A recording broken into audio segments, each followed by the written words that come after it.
Hi, I'm Diane McGarry with Drake Arts. From time to time, we bring neighborhood talks about areas of importance. Today, we bring you thoughts about book banning and this challenge that has been spreading across our country. We are concerned about the censorship of information, critical thinking, creative expression, and thought.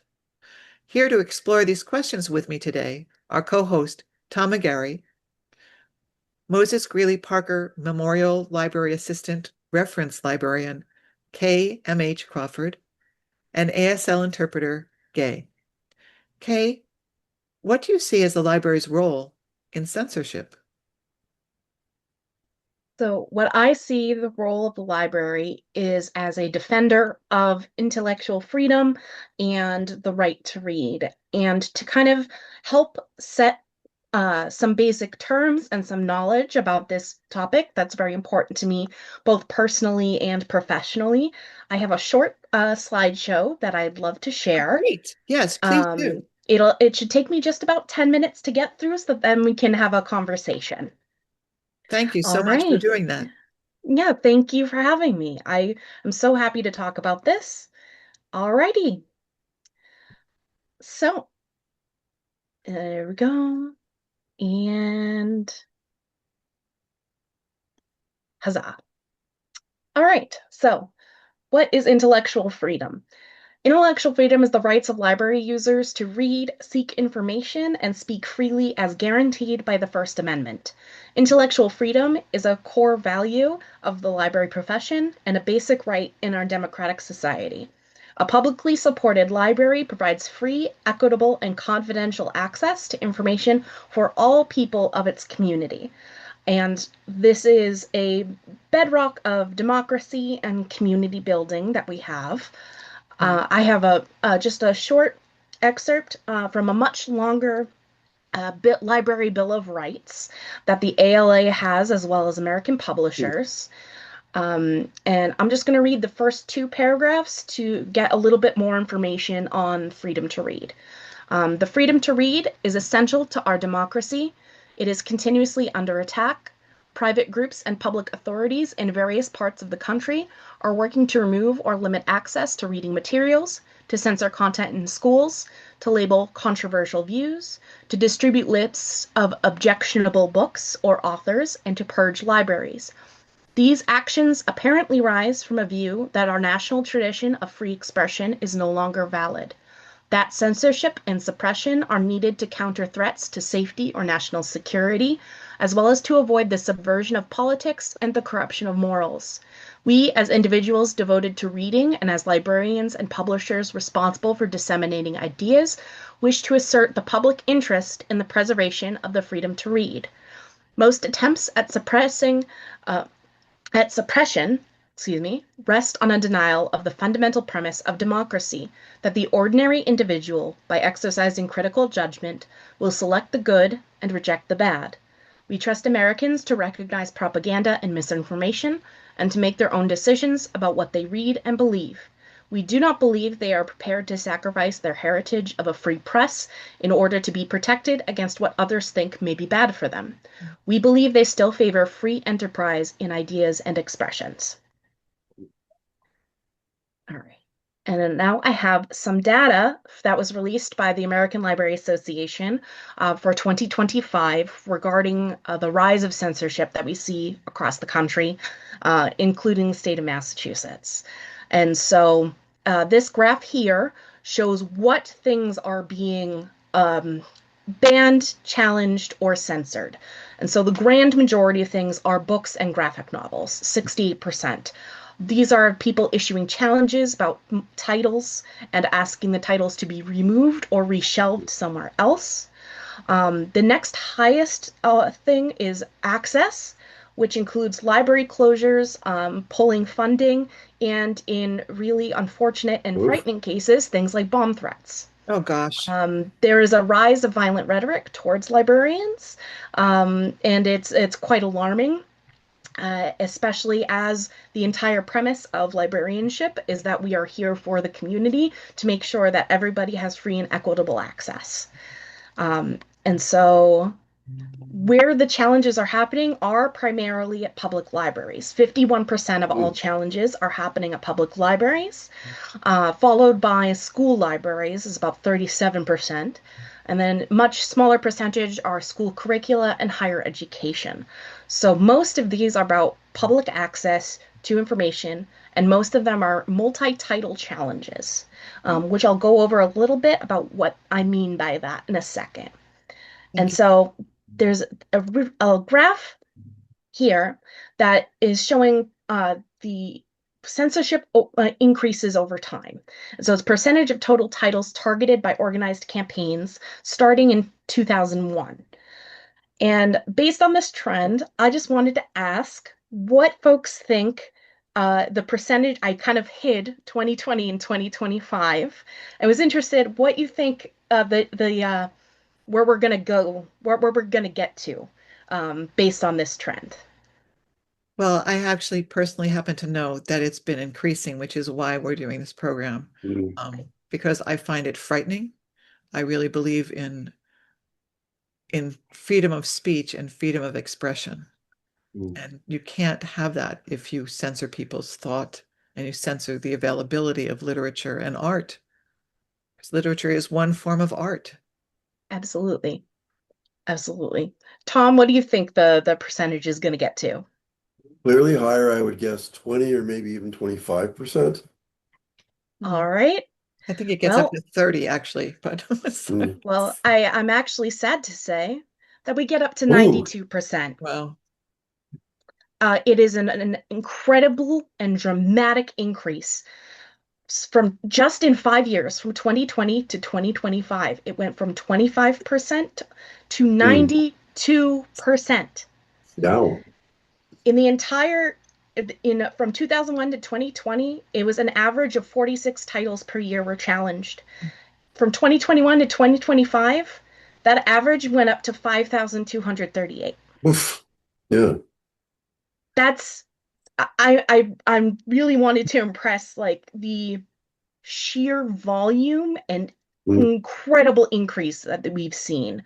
And in particular, 92% of these censorship attempts are initiated by pressure groups and decision makers swayed by them. If you look at this graph, only 3% are parents, 1% are patrons. The people in the community that might have issue like to a librarian, we have methods of issuing like, can you re-look at this book and consider if it's appropriate or what have you.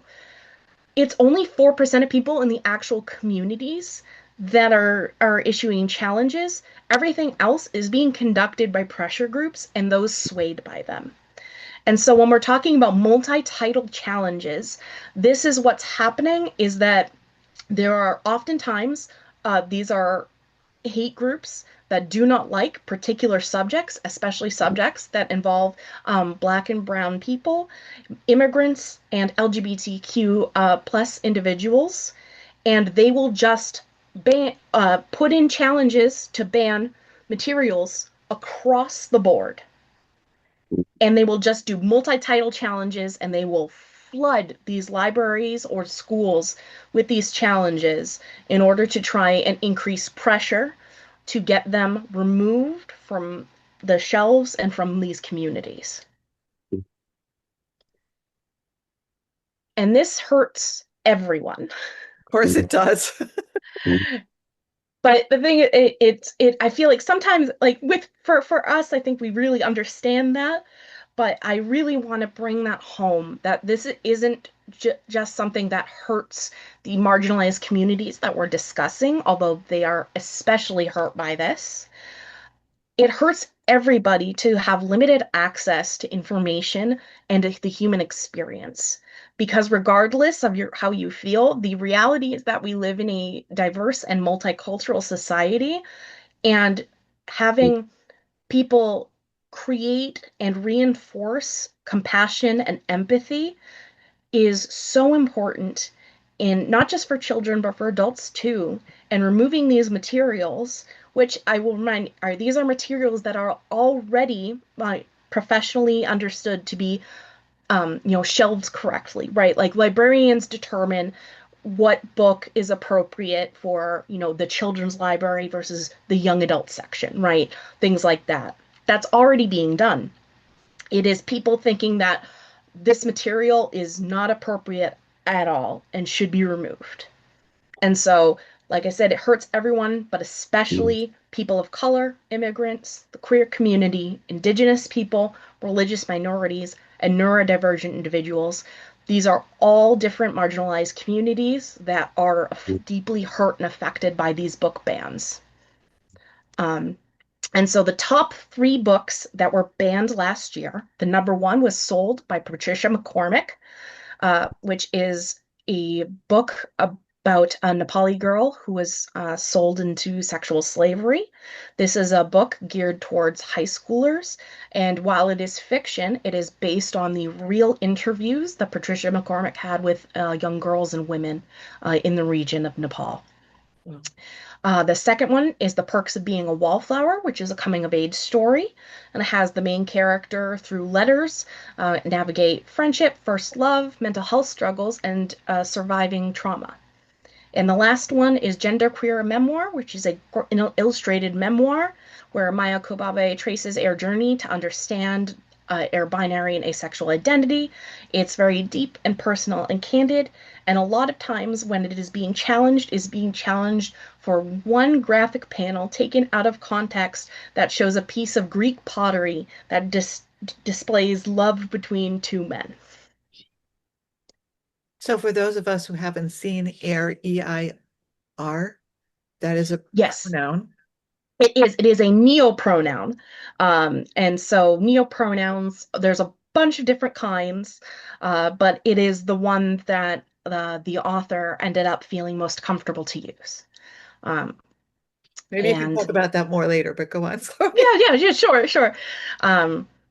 And I just wanted to share some of the words of these authors who are very much aware of the fact that their books are getting on the top banned list.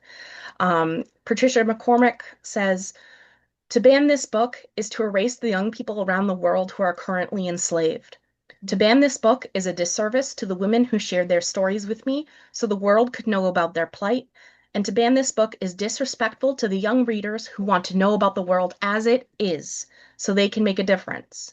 But perhaps most important, to ban this book is to take away a lifeline for readers who are experiencing abuse.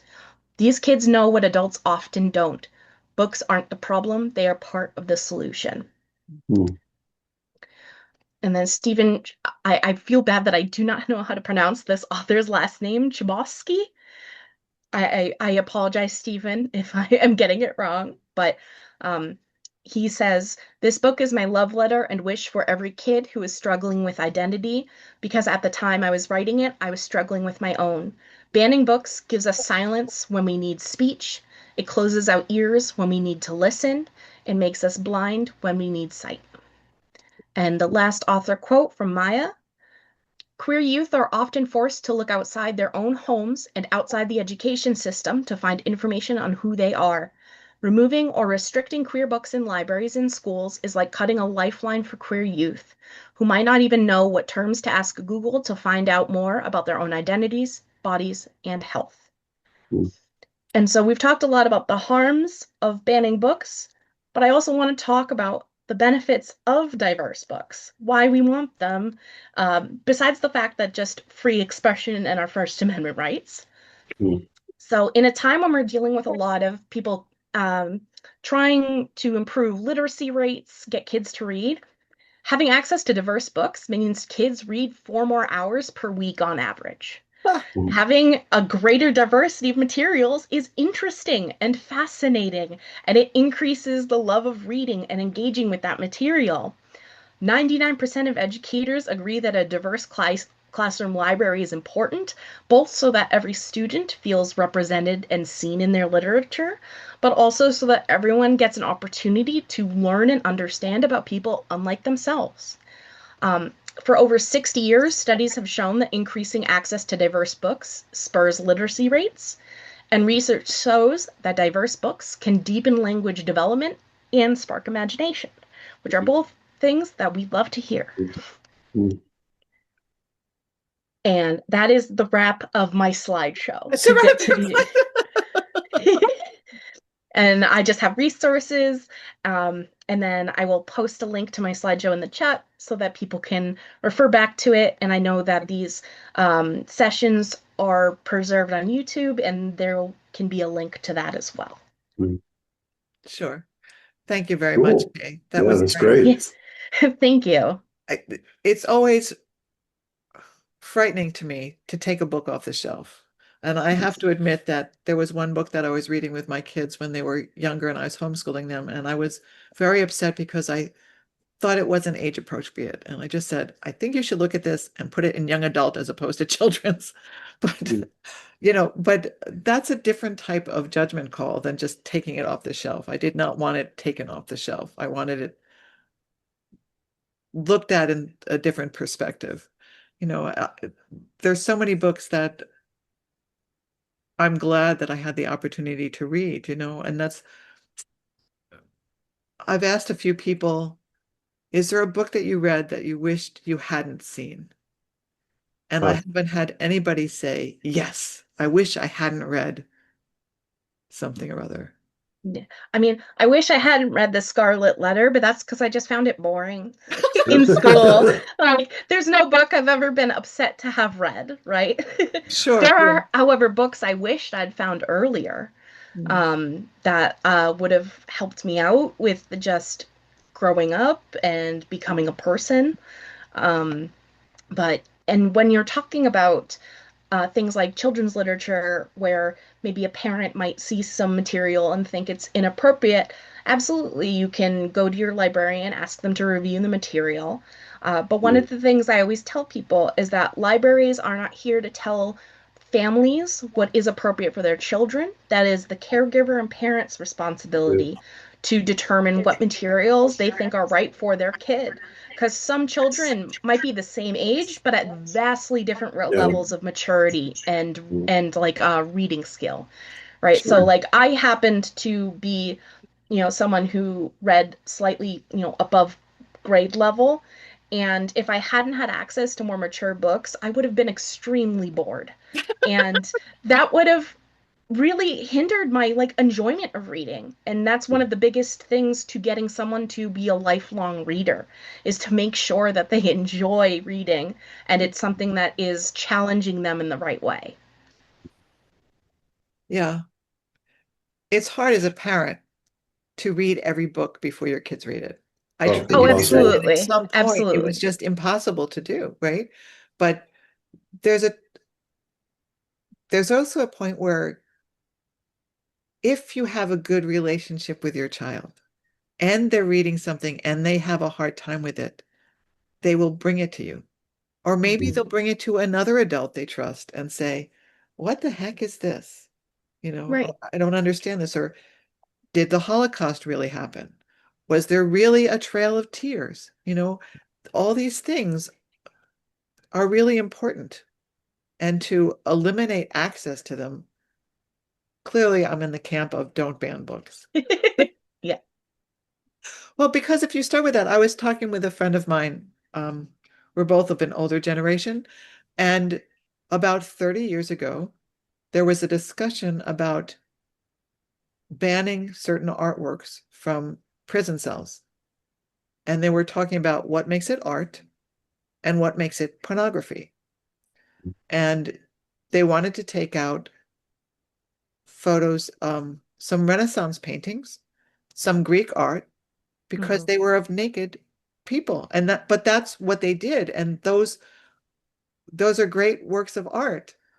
But I also know some young people going through a Greek statue display at the Museum of Fine Arts were like, oh my God, I don't want to be in here, right? Because they didn't feel comfortable with it. So being able to discern that also for yourself, because you can't always realize the impact something might have on another person. Some people are fine with it. Actually, my daughter and I were talking about this yesterday. There are two authors that we both really enjoy reading the books of. And she pointed out to me one of the things she likes comes from their culture. They don't have sex scenes. All of their relationships are monogamous. There's no curse words, or they create a different word, so the curse words are not the words we use here. And it's because of their religious affiliation and the way they're raised, and they see the world, so that they don't have these things that she's like, I don't want to have to read through this sex scene to find out the little bit that moves the plot because I don't want to read about the sex scene, you know? And it was very interesting because she's right. Um, and yet other people think, well, I have to have the sex scene because people won't read my book without them. It's interesting how we get these different parts in it. Tom, do you have any thoughts about this? I'm sure you do, sweetheart.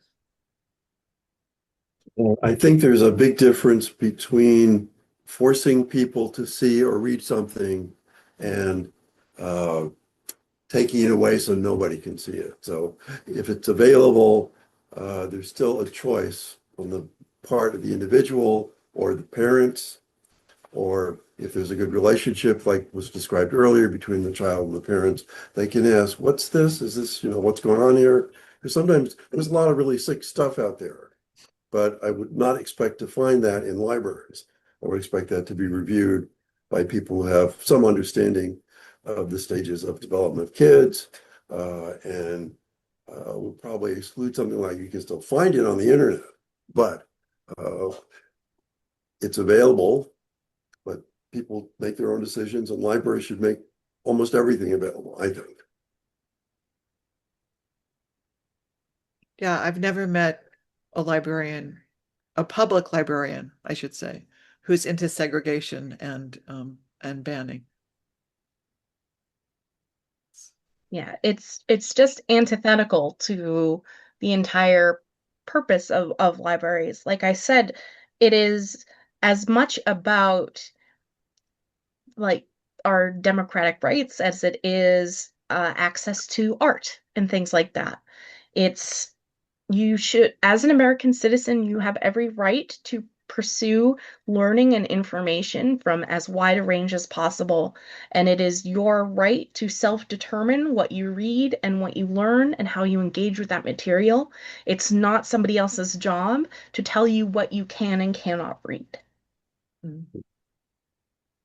We often ask artists, why is art important? And there's lots of different answers, but one of my favorite is art helps us realize that we're not alone. Mm. So access Absolutely. to art helps you realize, oh, there are other people out there who worry about this, or who think they're this, or think they're, not good enough or whatever. And just having access to these alternate perspectives helps people, survive, helps people remain sane. So that's very, very important. Yeah. We're dealing with grieving, the challenges of abuse. Mhm. Tom and I have crossed the country many times now, and I am very glad they're there, but I'm also very saddened to see in almost every bathroom I go into a Uh, sign with a phone number to call if you're being trafficked Yeah. or abused. And it just, the first time I saw one, I have to say I was completely shocked, but I see them everywhere now. And I'm so glad the resource is there. Right. I'm sorry it's needed. But at the same time, if somebody is looking for help, they can find that in a library. Libraries are incredible vessels for information, any Yeah. type of information that you need. And that's a wonderful gift that we give our communities and ourselves. Yeah, oftentimes I know that we have it at the Drake Public Library. Most of the public libraries I've ever seen usually have a list in the nonfiction section of here are often hot button topics, controversial issues, things like mhm. addiction, alcoholism, surviving abuse, because you might be, it's such a deeply personal thing you might not be comfortable asking the librarian where that material is. And so we just Uh, set it out and we're like, this is the Dewey Decimal number you want to head to. Mm. And you can go and look yourself privately to get that mm, information. And you did say Uh, privately because I cannot access my child's, even when they're adults now, but when they were children, I did not have access to what my child might have checked out. I mean, if they brought it home to me, I saw it, but if they were looking up something on child abuse, I wouldn't necessarily know. And Exactly. that's a very Yeah, important thing. Or drug abuse, or their friend is having troubles or issues in a certain area, and they're trying to find out more about it to help them, or just, do I want to do this with them, or do I not want to do this with them? What are the consequences? yeah, exactly. And there's an incredible number of reasons why privacy like that is so important. And that's just one case. And when we were talking about, heavy issues like, abuse or trafficking, one of the things that I want to point out too is that the fact that Sold was #1 book ban last year, when the entire point of that book is how to recognize trafficking and recognize the evil of it, and then recognize the humanity of the girls and women who have survived this. And so the fact that people have called it pornographic, when the entire point of it is to look at the evils of this and give people hope who might be survivors, is so opposite to me of what you should be thinking about, right? It's the very thing you are complaining about is what the book is about. It is about Yeah. these things. And it's difficult topics like that are so important to have because, like Tom said, to know you're not alone is such a big thing. And especially for people who are survivors of child abuse, in whatever fashion. To know you're not alone is huge. Thank you so much for taking the time to talk to us about this today, Kay. It's Yes. really an important, very important subject. If you have thoughts about this that you'd like to share, or there's a topic you'd like us to cover, please get in touch with us at drakeatarts@gmail.com. We'd like to hear from you. And we'd also like to thank our many sponsors for making this program possible. Please tell them thank you and consider being a sponsor yourself. To become a sponsor, please email us at drakeatarts@gmail.com or go to drakeatarts.com/donate. This and all of our programs are available on the Drake at Arts YouTube channel. That's youtube.com/@drakeatarts. Thank you so much for joining us. And Kay, thank you so much. Yes. Thank you very Thank, much. thank you so much for having me. This was wonderful to chat about something so important. Yes, thanks.